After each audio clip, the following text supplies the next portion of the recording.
오늘 수요 치유의 신학의 제목은 승리를 주시는 하나님입니다. 본문은 출애굽기 17장 8절부터 16절까지입니다. 저는 청년부를 담당하고 있는 김주송 목사입니다. 오늘 이 시간 하나님께서 주시는 풍성한 은혜와 평강이 우리 모두 가운데 넘쳐나기를 주님의 이름으로 축원합니다. 코로나 바이러스로 인하여 대한민국을 넘어서 전 세계적인 위기가 발생했습니다. 정부가 컨트롤 타워가 되어 진두지휘하고 있으며 정치, 경제, 사회, 문화, 안보, 종교의 다양한 분야에서 믿음의 사람들이 이 문제를 해결하기 위하여 최선의 노력을 경주하고 있습니다. 이곳에 계신 성도님들도 맡겨주신 가정과 교회 일터에서 발생한 문제들을 해결하기 위하여 최선의 노력을 다하고 계십니다. 하지만 안타깝게도 코로나 바이러스의 종식 선언은 멀게만 느껴집니다. 이러한 상황에서 믿음의 사람들은 어떻게 대처를 해야 되는가 어렵기만 합니다. 이 위기를 극복할 수 있는 방법이 무엇일까 궁금하기도 합니다. 오늘 본문의 말씀을 통하여 이 질문에 대한 답을 함께 찾고자 합니다. 오늘 본문에서 하나님 나라의 백성인 이스라엘 민족은 우리와 마찬가지로 국가적인 위기 상태에 처하게 됩니다. 그들은 출애굽을 한 뒤에 하나님의 산 시내산을 향하여 행군을 하고 있었습니다. 그런데 예측하지 못했던 한 가지 위기 상황이 발생하게 됩니다. 그들은 르비딤에서 진을 치고 있었는데 아말렉 족속이 쳐들어왔습니다. 아말렉은 이스라엘 족속들이 자신들의 영토를 빼앗을 것을 두려워하여 선제 공격을 감행했던 것입니다. 이스라엘 백성들은 국가적인 위기 상황에서 세 가지 행동을 했고 이 위기를 돌파했습니다. 승리를 거두었습니다. 코로나 바이러스 19로 인하여서 국가적인 위기가 발생한 이때에 오늘 말씀을 듣고 순종하심으로 승리를 거두시는 광림의 건속들이 되시기를 주님의 이름으로 축원합니다. 위기에서 승리를 거두려면 첫 번째로 우리의 손과 발로 맞서 싸워야 합니다. 민수기 1장 46절을 보면 출애굽한 이스라엘 백성들 중에서 싸울 수 있었던 20살 이상의 성인 남자의 숫자가 약 60만 명가량 되었습니다. 이 정도 병력 규모라면 어느 민족과 전쟁을 하더라도 이길 수 있겠다라고 생각하실 수 있겠습니다. 그래서 많은 분들이 오늘 본문의 말씀을 보면서 병력이 60만인데 아말렉과 싸워서 당연히 이길 수 있지 않겠는가라는 생각을 합니다. 하지만 속사정은 그렇지가 못했습니다. 현실적으로 이스라엘이 아말렉과 싸워서 이길 수 있는 확률은 제로에 가까웠습니다.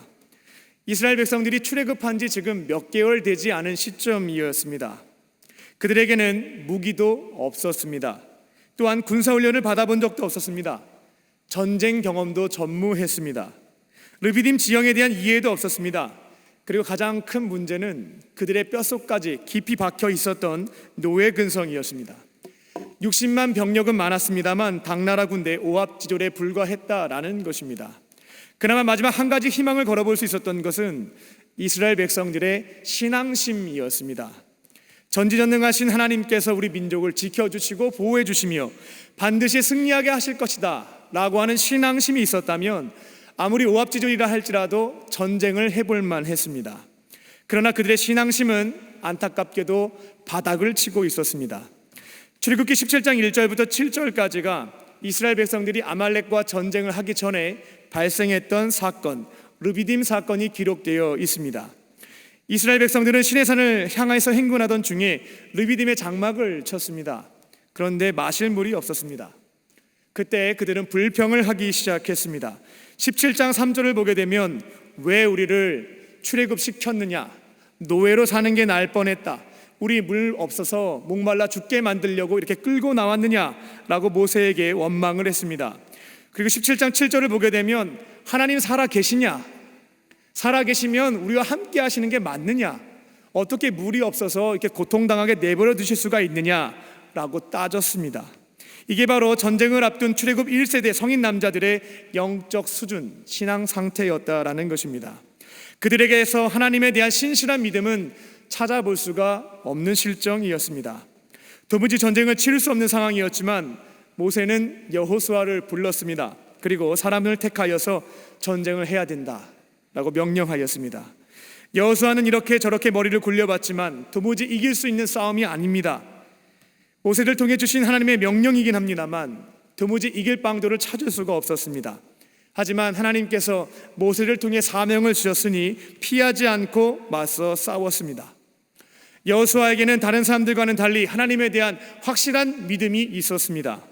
10가지 재앙으로 이집트를 심판하신 하나님, 홍해를 반으로 가르신 하나님, 낮에는 구름 기둥 밤에는 불 기둥으로 지켜주신 하나님, 만나와 메추라기, 기적의 음식으로 날마다 일용할 양식을 채워주신 하나님, 쓴물을 단물로 바꿔주신 하나님에 대한 믿음이 있었기에 그 하나님을 바라보며 전쟁을 준비했던 것입니다. 그리고 문제보다 크신 하나님을 믿으며 전쟁터로 나아갔고 결국 승리를 거두었습니다. 코로나 바이러스 19라는 도무지 예측할 수 없는 위기 상황이 우리나라에서 그리고 전 세계적으로 발생하였습니다. 하나님을 신뢰하지 않는 사람들은 두려워하고 불안에 떨고 있습니다. 하지만 하나님을 믿는 구원받은 백성들은 오늘 본문에 등장하는 여호수아처럼 두려워하지 않습니다. 무서워하지 않습니다. 공포에 떨지 않습니다. 지금까지 우리의 삶을 지키시고 인도해 주신 에베네셀 하나님께서 오늘 이 자리에서 우리와 함께 하시는 임마누엘 하나님이 되어 주시며 여호와 이레 하나님께서 우리의 미래까지 확실히 책임져 주실 것을 믿기 때문에 어떠한 상황 속에서도 평안할 수 있는 것입니다. 이제 우리에게 하나님이 평안함을 주셨다면 남은 과제는 무엇이겠습니까? 주님께서 주신 평안한 마음으로 우리에게 맡겨주신 사명에 초점을 맞추며 성실하게 감당해 나아가는 것입니다. 하나님께서 우리에게 허락하신 가정이 있고 교회가 있고 일터가 있습니다. 그리고 남들이 할 수 없는, 나만이 할 수 있는 사명들이 있습니다. 그것에 집중하며 나아가는 것입니다. 우리가 이러한 사명을 감당한다고 해서 우리나라에서 발생한 코로나 바이러스가 이 큰 문제가 해결될 수 있겠느냐라고 반문하시는 분이 계실 줄 압니다. 비록 우리의 사명 감당함이 비록 오병이어와 같이 작은 것이라 할지라도 하나님께서 그 위에서 일하기 시작하시면 기적이 일어납니다. 이 위기 상황이 극복될 줄 믿습니다.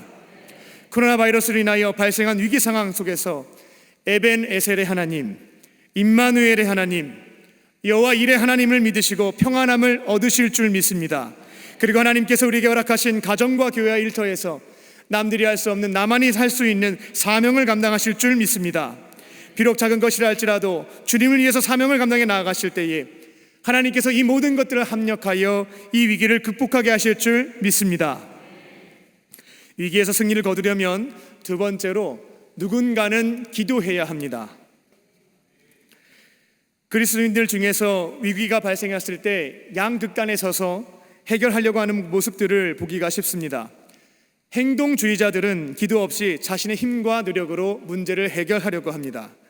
자신의 이성과 경험, 힘과 능력을 가지고 발생한 문제를 여러 가지로 대처하면서 문제를 쉽게 해결하기도 합니다만 그 결과 남은 것은 자기 의밖에 없습니다. 자기 자랑과 교만이 남습니다. 그리고 그렇게 살지 못하는 이들에 대한 무시와 정죄하는 마음이 생깁니다. 자기 힘으로 문제는 잘 해결했습니다만 결국 남은 것은 죄밖에 없습니다. 반대의 경우도 있습니다. 위기의 상황이 발생하면 아무것도 하지 않습니다. 그리고 오직 기도만 합니다. 하나님께서 모든 것을 다 해결해 주십시오. 하나님께 모든 것을 떠맡기고 자신은 뒤로 물러나는 것입니다. 손가락도 까닥하지 않습니다.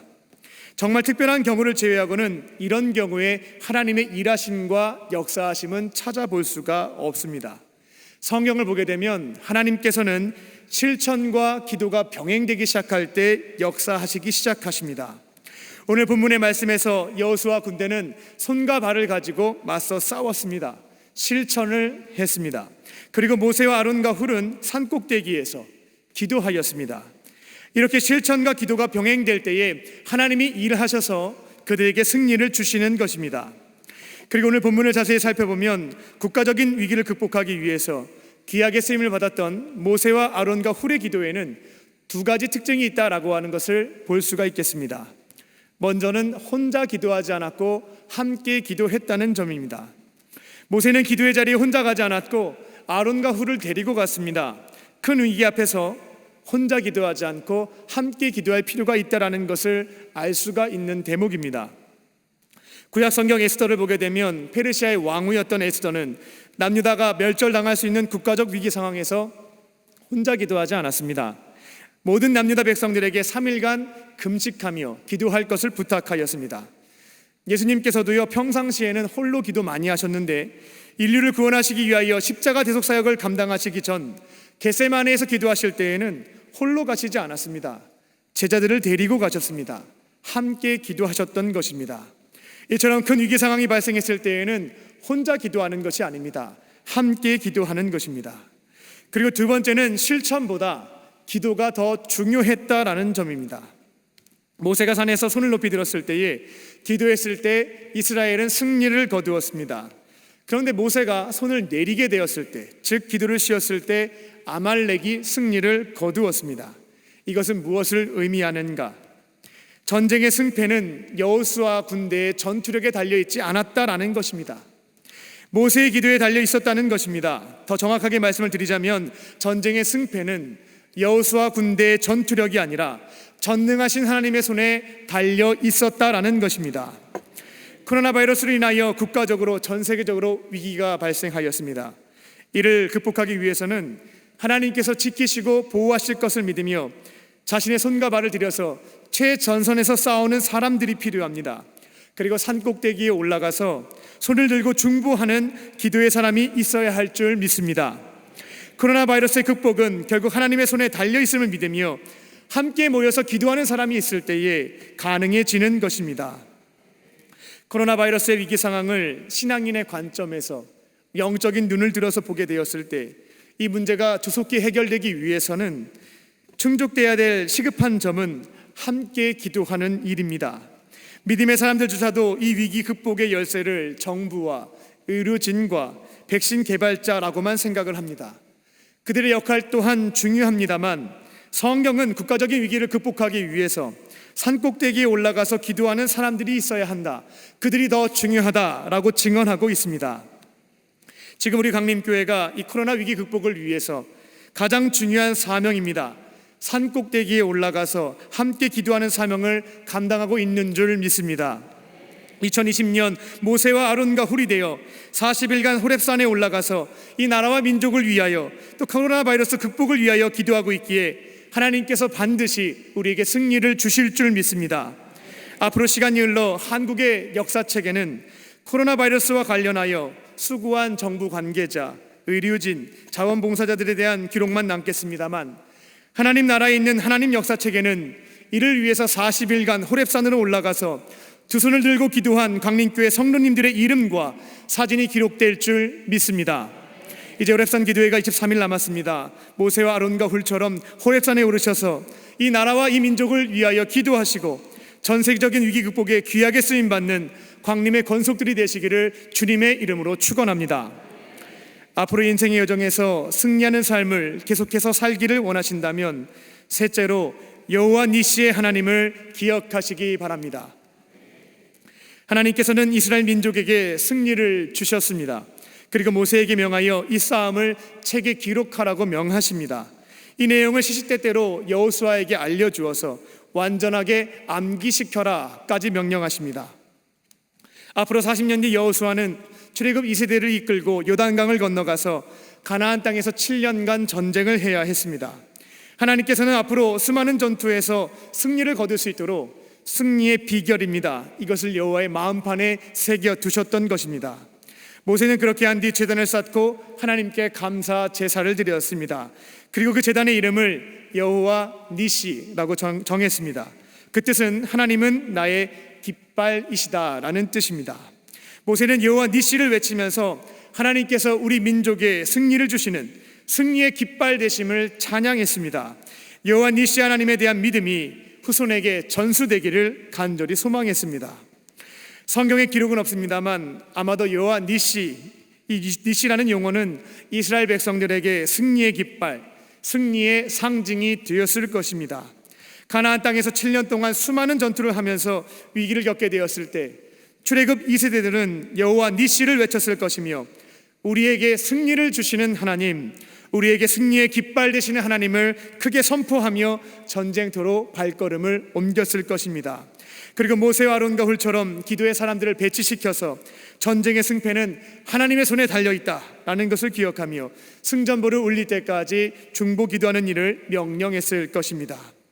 여호와 니시 하나님께서는 이스라엘 백성들에게 불가능한 현실 속에서 승리를 주셨습니다. 마찬가지입니다. 하나님께서는 지금 이곳에 있는 우리들에게도 여호와 니시의 하나님 되십니다. 우리의 승리의 깃발이 되어 주십니다. 코로나 바이러스로 인하여 많은 문제가 발생하였고 이러한 상은 안타깝게도 장기화가 될 것이라고 합니다. 그리고 전 세계적인 바이러스 감염의 문제는 또 다른 형태로 나타날 것이라는 예측도 발표되고 있습니다. 앞으로 이러한 국가적인 전 세계적인 위기가 찾아올 때면 여호와 니시의 하나님을 기억하실 줄 믿습니다. 우리에게 승리를 주시는 하나님, 승리의 깃발 되시는 하나님, 그 하나님을 기억하며 아무것도 두려워하지 않고 주어진 사명에만 집중하실 줄 믿습니다. 그리고 호렙에 올라가서 함께 기도하심으로 승리의 깃발을 꽂으시는 광림의 권속들이 되시기를 주님의 이름으로 축원합니다. 기도하겠습니다. 살아계신 하나님, 오늘 말씀을 주시니 감사합니다. 코로나 바이러스 문제 앞에서 에베네셀의 하나님, 임마누엘의 하나님, 여호와 일의 하나님에 대한 믿음을 붙잡고 아무것도 염려하지 않게 하시고 맡겨주신 가정과 교회와 일터에서의 사명만 집중하게 하여 주시옵소서. 호렙에 올라 두 손을 들고 이 나라와 이 민족을 위해서 간절한 마음으로 기도할 때에 코로나 바이러스가 종식되는 은혜를 내려 주시옵소서. 그렇게 하실 줄 믿고 감사드리오며 예수님의 이름으로 기도합니다. 아멘.